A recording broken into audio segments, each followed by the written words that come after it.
Rabi, bem sabemos que és mestre vindo de Deus, porque ninguém pode fazer estes sinais que tu fazes se Deus não for com ele.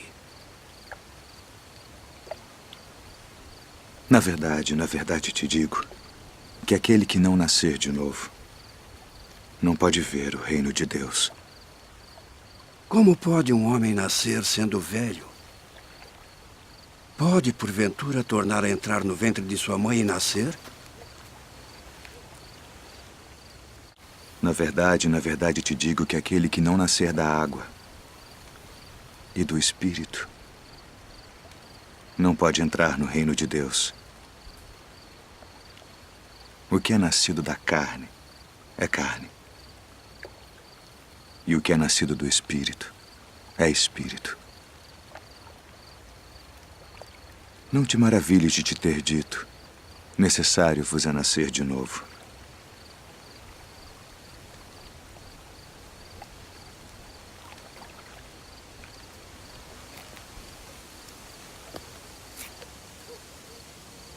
O vento assopra onde quer.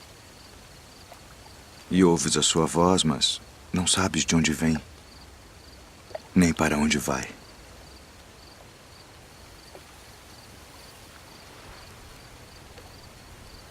Assim é todo aquele que é nascido do Espírito. Como pode ser isso?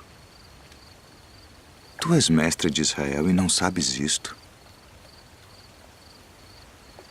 Na verdade te digo que nós dizemos o que sabemos e testificamos o que vimos, e não aceitais o nosso testemunho. Se vos falei de coisas terrestres e não crestes, como crereis se vos falar das celestiais?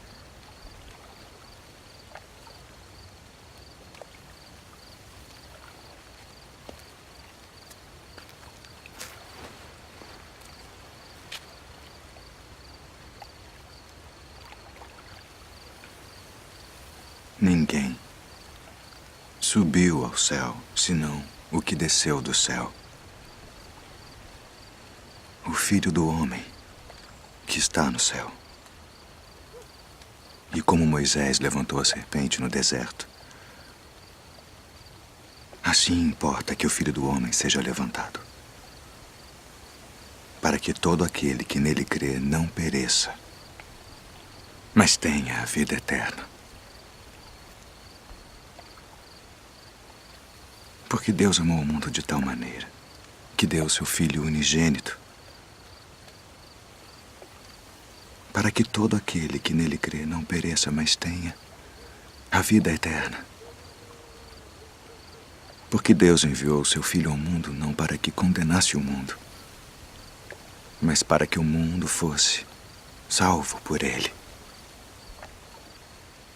Quem crê nele não é condenado, mas quem não crê já está condenado, porquanto não crê no nome do unigênito Filho de Deus. E a condenação é esta: que a luz veio ao mundo e os homens amaram mais as trevas do que a luz, porque suas obras eram más. Porque todo aquele que faz o mal odeia a luz e não vem para a luz, para que as suas obras não sejam reprovadas. Mas quem pratica a verdade vem para a luz, a fim de que as suas obras sejam manifestas, porque são feitas em Deus.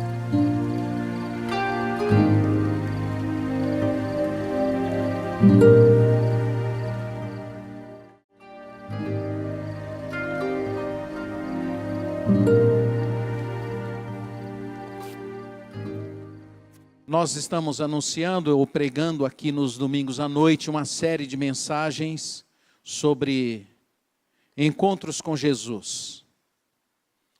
Hoje, o encontro com Jesus é um encontro com um religioso. É a história de Nicodemos.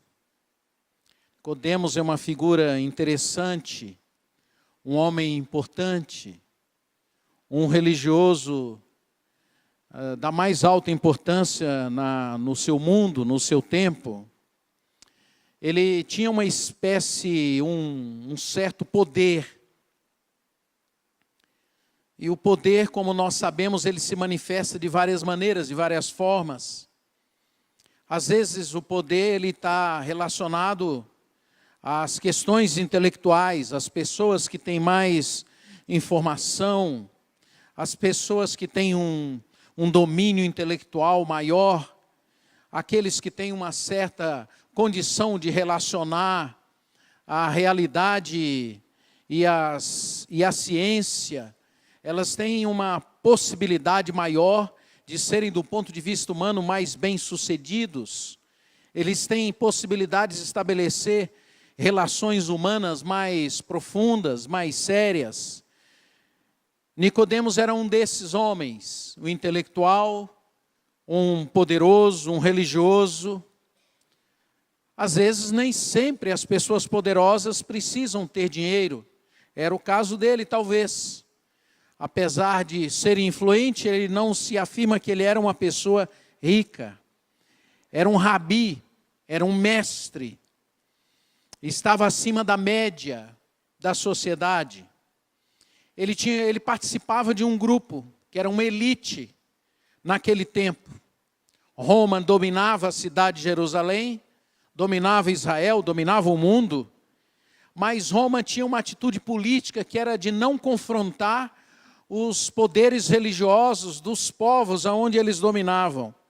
E ao contrário, eles suscitavam e tiravam pessoas do meio da comunidade para que eles se tornassem pessoas importantes e governassem em nome deles o povo ao qual eles haviam conquistado. E este era o sinédrio do qual Nicodemos participava. O sinédrio tinha um papel político importante, era ele que fazia os julgamentos, que mediava as questões entre Roma e o povo de Israel, que era o povo dominado. Era ele que decidia as questões de governo, as questões teológicas, que instruía e orientava o povo. Era ele que fazia essa relação entre o templo religioso e o Estado, entre a religião e a política. Eles caminhavam juntos, essas coisas eram inseparáveis naquele tempo. Nicodemos fazia parte desse grupo que dominava o povo de Israel, que estava no sinédrio e que dominava o povo de Israel sob o comando de Roma. Ele começou a ouvir falar de Jesus. Não só ouvir falar de Jesus, mas provavelmente ele ouviu Jesus falar. Ele viu pessoas que tinham sido objetos dos milagres de Jesus. Ele viu Jesus provavelmente fazendo milagres. E as notícias a respeito de Jesus estavam presentes em todos os lugares da Jerusalém, da Galileia, das choupanas aos palácios. E ele então provavelmente começou a observar, começou a acompanhar e começou a avaliar o que ele deveria fazer. Quais seriam os riscos que teriam em ele se aproximar de Jesus. Nicodemos, como um homem inteligente, como um homem sábio, ele sabia que os gestos, ele tem significados. A presença de Nicodemos próximo a Jesus poderia trazer para ele consequências, boas ou ruins. Poderia fazer bem para ele, mas poderia fazer muito mal. E ele começa então a examinar aquela situação, aquela questão que envolvia Jesus, a pensar o que ele deveria fazer, qual seria a melhor atitude politicamente correta. Ele queria ter um encontro com Jesus e ele, por ser uma pessoa civilizada e ao mesmo tempo estar entre Roma e o povo de Israel, ele estava preocupado com esse movimento de ir até Jesus e procurá-lo. E ele ficou entre a curiosidade e o medo. E por isso fez a opção de um encontro noturno. Um encontro não muito explícito, não muito óbvio. Um encontro sem testemunhas públicas. Era mais ou menos assim. Ele queria um encontro, mas ele precisava ter cuidado. Afinal de contas, pensava Nicodemos, eu sou uma autoridade, eu sou Nicodemos. A palavra de Deus fala algumas coisas a respeito de Nicodemos. Primeiro diz que Jesus, certa altura da sua vida, foi em Jerusalém e o Sinédrio se reuniu para discutir a respeito de Jesus. E lá no Sinédrio, que era a Suprema Corte da época, Nicodemos resolveu tomar uma posição e defendeu Jesus. E disse o seguinte: como vocês podem condenar a um homem que sequer teve a oportunidade de se defender? Mas Nicodemos, ele só foi até aí na sua relação com Jesus. Ele não consegue ir adiante. Ele não consegue ir mais longe. Ele não consegue entender direito quem é Jesus. Mais tarde, já na crucificação, José de Arimateia vai procurar o corpo de Jesus, e a Bíblia diz que Nicodemos foi com ele e comprou um vaso de perfume para perfumar o defunto na cabeça de Nicodemos. Isso significa que Nicodemos era capaz de fazer grandes projetos, era capaz de tomar grandes decisões, era capaz de orientar muitas coisas, mas não seria e não se tornou capaz de dizer, mesmo diante de Jesus morto, ele não podia dizer, eu conheço Jesus, porque de fato ele não conhecia. Ele pôde tomar uma posição a favor da justiça. Ele tornou-se indignado com a injustiça. Mas ele silenciou-se com relação a poder dizer quem era Jesus. De certa forma, há muitas pessoas, mesmo frequentadores de igrejas, que também são assim. Admiram Jesus, defendem Jesus, acham que Jesus foi um injustiçado, mas não podem dizer que o conhece.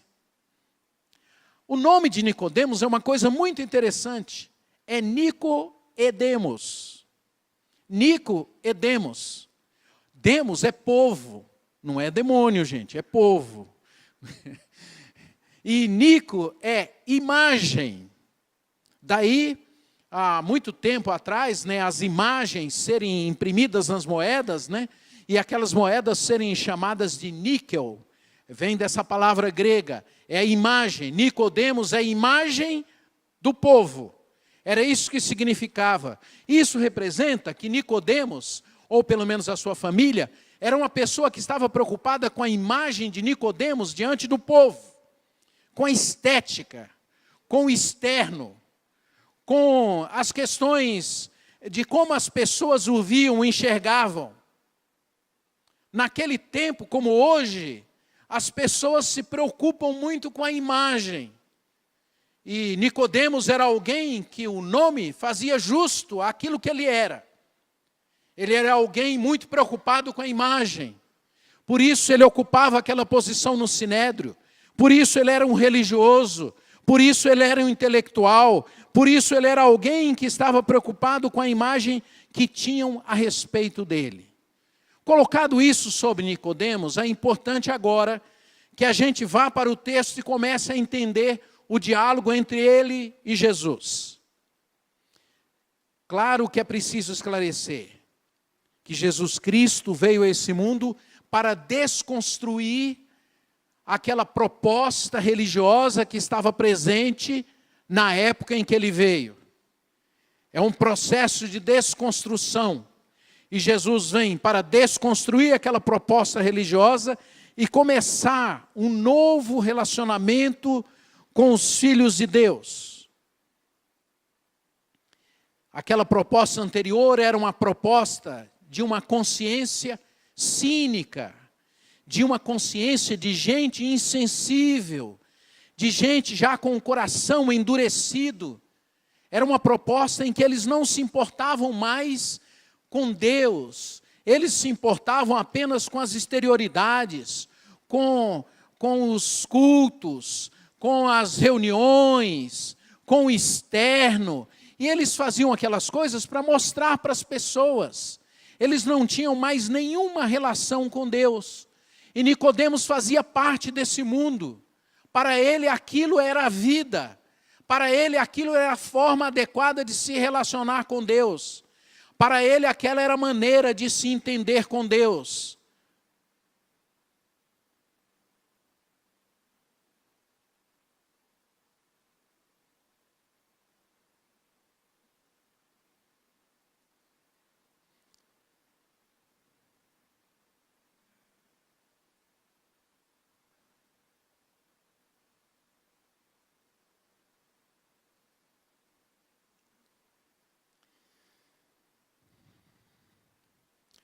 Para Jesus, aquela era a forma inadequada de se manter um relacionamento com Jesus Cristo. Aquela indiferença, aquela não importância às coisas de Deus. Então, Nicodemos, nesse processo, procura Jesus e vai para o diálogo. O diálogo, primeiro, começa no versículo 2. Ele diz assim: Mestre, nós sabemos que és mestre, vindo da parte de Deus, porque ninguém pode fazer os sinais que tu fazes, se Deus não estiver com ele. Nicodemos tinha um raciocínio lógico, tinha um raciocínio matemático. Ele olhava para o mundo, olhava para os milagres que Jesus havia feito, percebia aquelas coisas todas, e ele diz: sabemos, entendemos, compreendemos que alguém que faz milagres tão intensos como o Senhor faz, só pode vir de Deus. E é interessante que a maioria de nós também somos assim.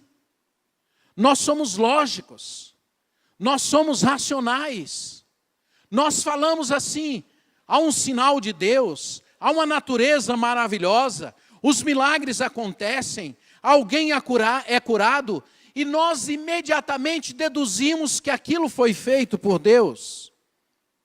Nós chegamos a pensar assim: se está dando certo, foi Deus quem fez. Se está dando errado, isso é o diabo que está fazendo. Nós temos uma relação na nossa mente de causa e efeito. Nós relacionamos para essas coisas. Nós olhamos para os céus e dizemos: é Deus, é causa e efeito. Existe uma causa, nós concluímos, é Deus. É assim que nós pensamos. Deus fez os céus, Deus fez os mares, Deus fez os bilhões de estrelas, e nós deduzimos que é Deus. E aí nós imediatamente damos um passo a mais. Nós concluímos assim racionalmente e dizemos: então, se eu olho para tudo isso e deduzo que é Deus, eu falo e afirmo que eu estou e que eu creio em Deus. Ou seja, racionalmente, nós vamos criando uma imagem de Deus para que a gente creia conforme as nossas conveniências, conforme o nosso entendimento, conforme a nossa razão. Mas Deus, apesar de crermos assim, a sociedade crê assim, os religiosos crerem assim, a igreja em grande parte, muitos que fazem parte da igreja acreditarem assim, Deus está longe de mim, muito longe de mim. E por isso e por essa razão, nós não mudamos, nós não queremos a mudança. E nós começamos a raciocinar: eu creio em Deus, eu confio em Deus, e eu tenho algumas obrigações para cumprir com Ele. Aí a gente elege 1h30 da semana, e a gente vem a um culto, e a gente acha que porque a gente faz isso, a gente está fazendo uma reverência a Deus, a gente está cultuando a Deus, a gente de fato acredita em Deus, porque a gente faz determinadas coisas para Deus. Outros participam dessas reuniões apenas para mostrar para os outros que eles acreditam em Deus. Mas Deus mesmo está longe do coração deles, como tenho afirmado aqui dominicalmente. Deus está longe para eles também. Deus está no céu, sentado num trono, e exige de mim apenas alguns comportamentos, cantar alguns louvores, ouvir algumas palavras, para que eu não fique desanimado durante a semana, dar um dízimo para que eu não perca o meu trabalho. As coisas vão caminhando nessa direção. É um Deus conforme a nossa conveniência, um Deus racionalizado, um Deus para crermos.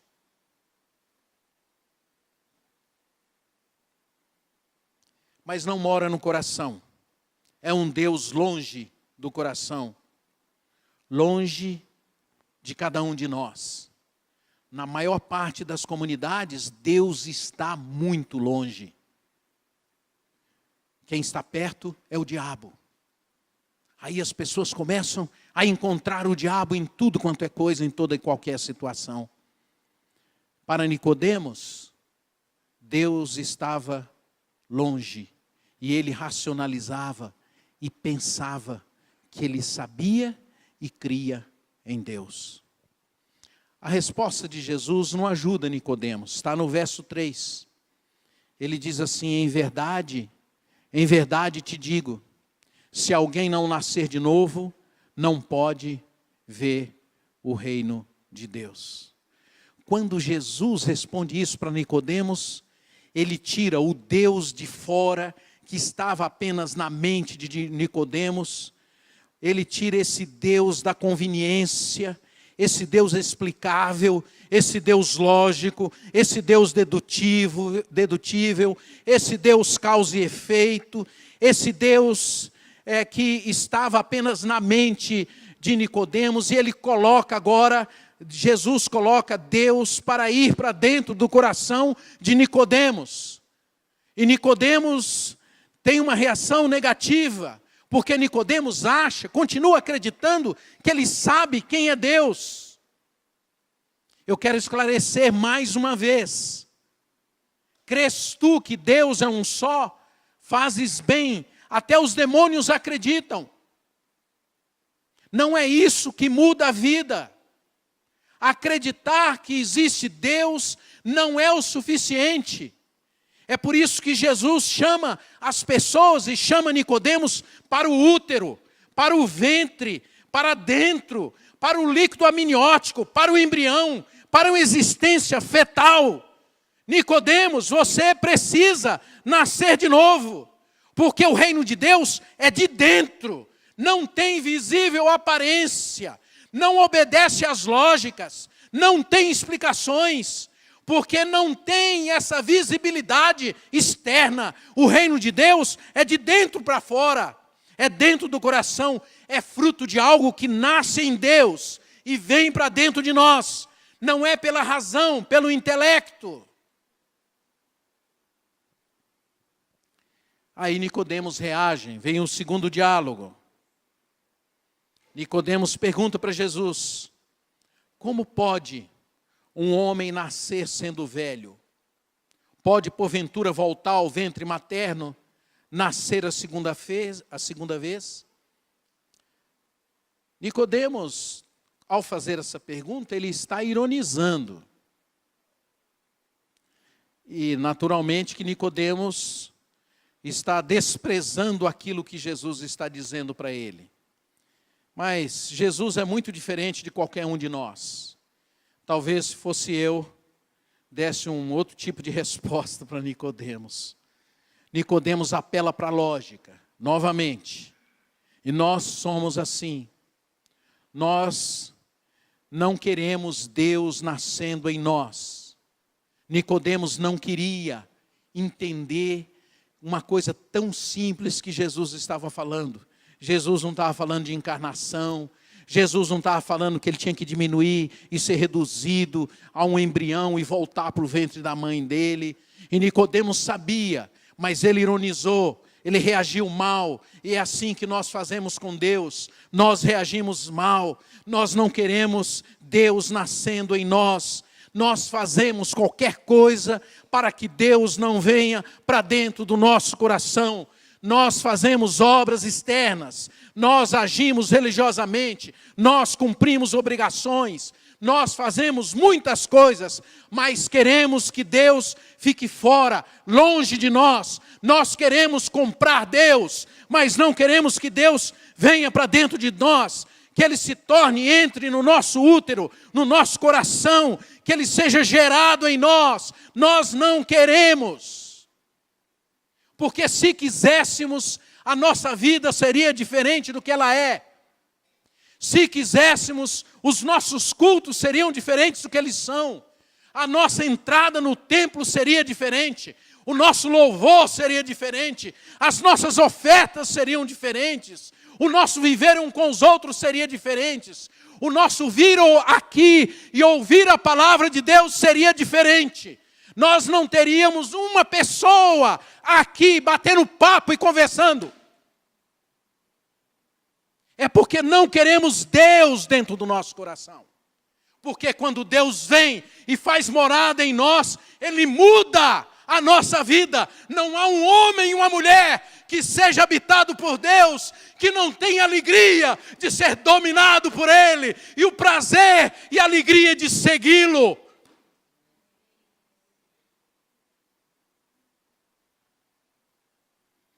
A resposta de Jesus não ajuda Nicodemos.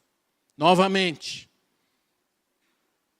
porque Jesus conhece o coração das pessoas. Não se engane, Jesus conhece você.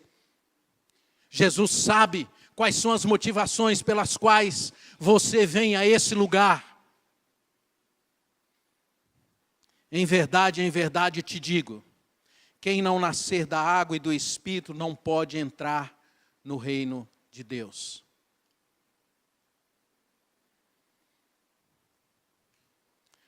Jesus responde para ele dessa forma: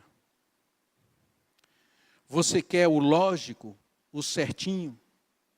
É isso, Nicodemos. Mas eu não tenho isso para oferecer a você. Se você quer correr riscos, se você quer se apaixonar, se você quer se entregar, se você quer se deixar levar, se você quer se tornar vulnerável à minha presença, se você quer acreditar nesse Deus que vem para dentro, você precisa nascer da água e do Espírito. Quando a gente pensa na água, a gente logo pensa no batismo. Mas na palavra de Deus, essa palavra água, ela tem muitos sentidos. O sentido que Jesus está dando aqui é que você precisa, no meio dessa confusão que a maioria das pessoas vivem, no meio do caos, você precisa acreditar que Deus pode fazer algo novo na sua vida. No meio em que vive essa sociedade tão indiferente, tão desamorosa, tão desrespeitosa, de forma tão negativa, no meio dessa sociedade tão agressiva, onde as pessoas não se importam com mais nada, Deus está dizendo assim: no meio desse caos, eu posso criar algo novo, eu posso fazer um novo homem, eu posso fazer uma nova mulher, eu posso criar uma nova criatura. É a volta para o Gênesis. E o Espírito de Deus pairava sobre as águas. No Gênesis, foi a criação física, e agora é a criação espiritual.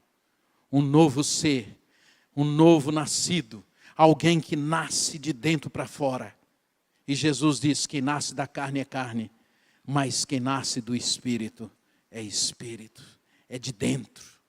Não é do lado, não é de fora, não é o batismo, não é o rito, não é o culto, não é a frequência, é de dentro do coração. É uma nova criatura, uma nova criação, uma nova pessoa, um novo pai, uma nova mãe, um novo filho, uma nova filha. não tem manual, não tem cartilha, não tem causa e efeito. É Jesus vindo morar no coração, nascendo de novo, gerando uma nova pessoa. Aí Jesus diz assim para Nicodemos: Nicodemos, por isso, não te admires que eu te diga que para você é necessário nascer do Espírito. O vento, Nicodemos, sopra onde quer. Ouves a sua voz, mas não sabes para onde vai. Assim é todo aquele que é nascido de novo, nascido do Espírito. A maioria das pessoas não entende muito bem esse versículo, nem dão muita importância para ele. Mas ele é o centro dessa palavra de Jesus. Ele diz assim: o vento sopra onde quer, o Espírito, Deus, faz o que Ele quer. Mas você, que é o objeto desse amor de Deus e desse cuidado de Deus, você não sabe para onde esse vento vai. Ele pode te levar para lá, ele pode te levar para cá, ele pode dirigir a sua vida numa direção que você nunca imaginou. Você pode fazer o plano que você quiser, mas quando ele habitar o seu coração, ele vai conduzir a sua vida do jeito que ele desejar. Você não sabe como é que ele chegou aí em você, mas ele chegou e agora ele está em você. E ele estando em você, ele conduz a sua vida do jeito que ele quer conduzir. Você não sabe de onde vem e nem para onde vai. Você não sabe se você vai viver hoje ou amanhã, mas ele sabe. E tudo que é nascido de novo é nascido do Espírito. Jesus está dizendo: Nicodemos, se você quiser saber quem eu sou e me conhecer, você tem que se deixar levar pelo grito, pelo uivar do vento e do Espírito. Você ouve a sua voz, mas você não sabe de onde vem, nem para onde vai. Nicodemos, preste atenção, Nicodemos. Você chegou aqui para conversar comigo, dizendo que você sabia. Sabemos que tu és Deus. Mas agora, se eu entrar na sua vida, você não saberá mais nada, porque eu vou saber no seu lugar. Eu vou saber para onde você irá. A sua lógica, Nicodemos, não funciona. Se você quiser me conhecer, você tem que começar de dentro para fora. Você tem que começar no útero, no coração. Você tem que seguir o vento. Você tem que seguir o soberano. E o soberano vai te conduzir. E nunca mais você vai poder dizer que você sabe. Daqui por diante você vai dizer: eu confio no Senhor Jesus. Eu descanso nele. Você não sabe mais. Nicodemos, aonde você vai amanhã? Antes você sabia, agora você não sabe mais. Se você confiar em Deus. Por isso, Nicodemos, eu te digo, não te admires de eu te dizer, importa nascer de novo. O terceiro diálogo. Nicodemos ficou muito incomodado, porque Nicodemos não queria Jesus dentro dele.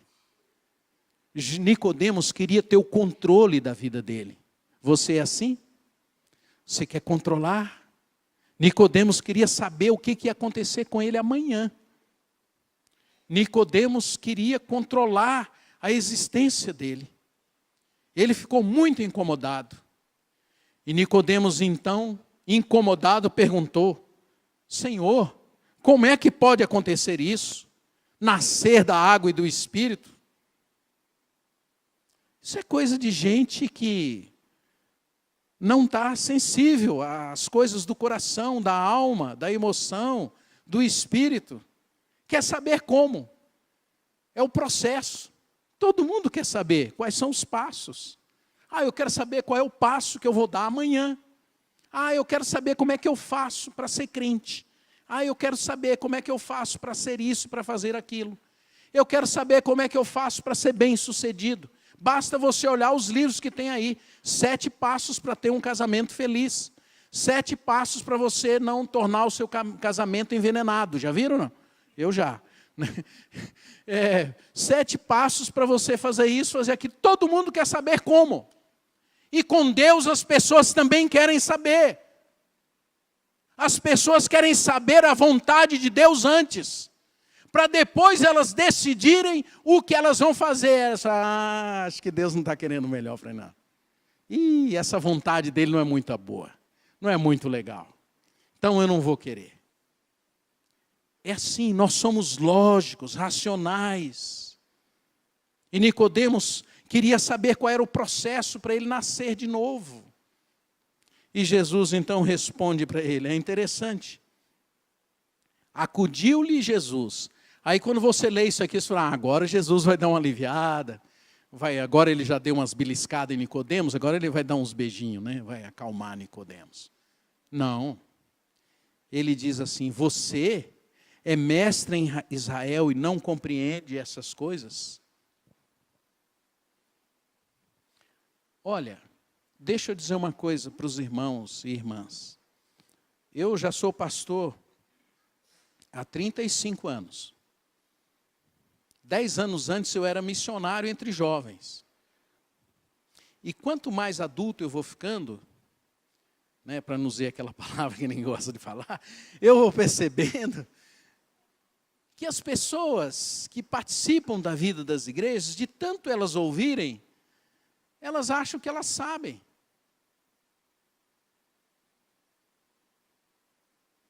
A gente não pode falar uma palavra para alguém que ela já tem uma resposta. Geralmente sabe um texto bíblico.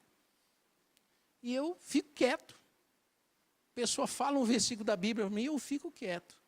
Porque a maioria tem esse pensamento do Nicodemos. Acham que são capazes de conhecer Deus. Acham que são suficientes. Acham que já sabem. Olha, ninguém engana Jesus. A gente até tenta enganar Deus, mas não dá certo. Por exemplo, alguns de nós temos algumas inseguranças. É normal, gente, a gente ser inseguro em algumas coisas.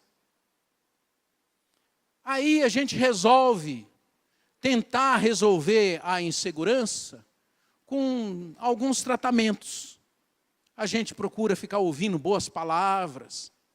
Aí às vezes a gente põe uma musiquinha assim, de pano de fundo, põe o Cid Moreira para ficar lendo a Bíblia para a gente, né? E a gente vai, agora eu vou entrar no estado zen, para eu perder esse medo, para eu acalmar meu coração. Ou então a gente vai ouvir um filósofo, um psicólogo. Mas Deus conhece nosso coração. Deus sabe o que você tem dentro de você. Quais são os medos, os temores que você tem. Alguns são inseguros em relação àqueles que os cercam. Então eles tentam fazer uma compensação. Por exemplo, quem é inseguro com o seu corpo, ele tenta fazer uma compensação. Quem é magrinho demais, se sente magrinho, fica comendo um pouquinho mais para ver se dá uma engordadinha. Já viram? Toma vitamina, né? Para ficar mais gordinho. Quem é gordinho fica tentando fazer no regime. Né? E faz regime, e muda de regime, e faz regime da lua, do sol, do capim, do café, e vai fazendo regime capim, café, é assim, gente, deixa eu explicar para vocês, tá? É uma fileira de café, e uma fileira de café, e no meio capim, e uma enxada na mão. Gente, emagrece, eu garanto para vocês. Esse aí cura qualquer gordura. Você tenta fazer alguma coisa para compensar essa autoimagem negativa que você tem. Nicodemos estava dizendo assim: Senhor, eu não estou entendendo o que o Senhor está falando. Eu não compreendo isso. Aí Jesus está dizendo assim para ele: Nicodemos, dá licença, hein? Você é uma pessoa tão sábia, tão inteligente, político, poderoso. Você não sabe. Os pescadores sabem. Os endemoniados entenderam quem eu sou. Os cegos, que não podiam me ver antes, entenderam quem eu sou. Os leprosos compreenderam quem eu sou. Nicodemos, você é um homem santo desse. As prostitutas entenderam e compreenderam quem eu sou. Nicodemos, você está querendo saber a vontade de Deus, para depois você decidir se você vai me seguir. Mas comigo não é assim, Nicodemos. Se você quiser, você tem que se entregar a mim. Você tem que vir e entregar e dizer: Senhor, estou nas tuas mãos. Faça da minha vida o que o Senhor quiser e desejar. Se alguém quiser fazer a vontade dele, diz a palavra de Deus, conhecerá a respeito da doutrina, se ela é de Deus ou se eu falo por mim mesmo, diz Jesus. Você quer saber a vontade de meu Pai? Nicodemos, você vai ter que se entregar a mim. Do contrário, você não saberá. Você vai se enganar. Se você quiser saber a vontade do meu Pai, você tem que mergulhar em mim pela fé. Para encerrar, quero fazer algumas perguntas a vocês todos ou a nós todos aqui. Você tem esse desejo no coração de fato conhecer a Deus e mergulhar nele? Você anseia em preencher esse vazio no seu coração? Você reconhece que você de fato precisa mais de Cristo? Você só vai ter a possibilidade de se conhecer e conhecer a Deus quando você se entregar a Ele. E começa pela fé, dando o primeiro passo e dizendo: sim, Senhor, eu desejo, eu quero. A razão pela qual existem tantos cristãos apavorados, medrosos, angustiados, é porque eles não se entregam, é porque eles não confiam. Porque quando você crê em Jesus, quando você o recebe no seu coração, quando você o acolhe, quando você confia que Ele morreu na cruz e deu a vida por você, o diabo seca, a consciência perde o medo, o espírito se acalma e o coração ganha paz. Você não precisa ficar lembrando a Deus: oh Deus, eu estou aqui. Você começa a viver noutra dimensão. O Senhor habita o meu coração e está comigo a todo instante. Você não começa a ter medo, mas você começa a andar com alegria. Quando a vida de Jesus se instala em você, você é vomitado desse mundo externo das aparências. E você começa a viver uma vida a partir daquele que habita o seu coração. Você nasce de novo. Você começa a ter paz, segurança, alegria, capacidade de amar. Deus deixa de ser uma referência, uma lembrança, que a gente lembra de vez em quando, e Ele se torna presença em nós. Diante do que você ouviu, o que você discerniu nessa noite? Você quer continuar fazendo parte dessa igreja do Nicodemos? Ou você quer se deixar levar pelo vento do Deus soberano? Você quer sinalizar para você mesmo que você se apropriou pela fé dos conteúdos que você ouviu hoje? Ou você quer continuar sendo um Nicodemos? Se o seu coração está ansioso por conhecê-lo, se aquilo que você ouviu aqui e você entendeu, se você de fato crê, se você de fato quer essa salvação, se você quer que o Senhor comece a gerar vida em você, se você de fato quer eternidade na sua vida, se você quer parar com essa viagem da lógica e da razão e quer entregar a sua vida a Ele, entregar-se a Ele,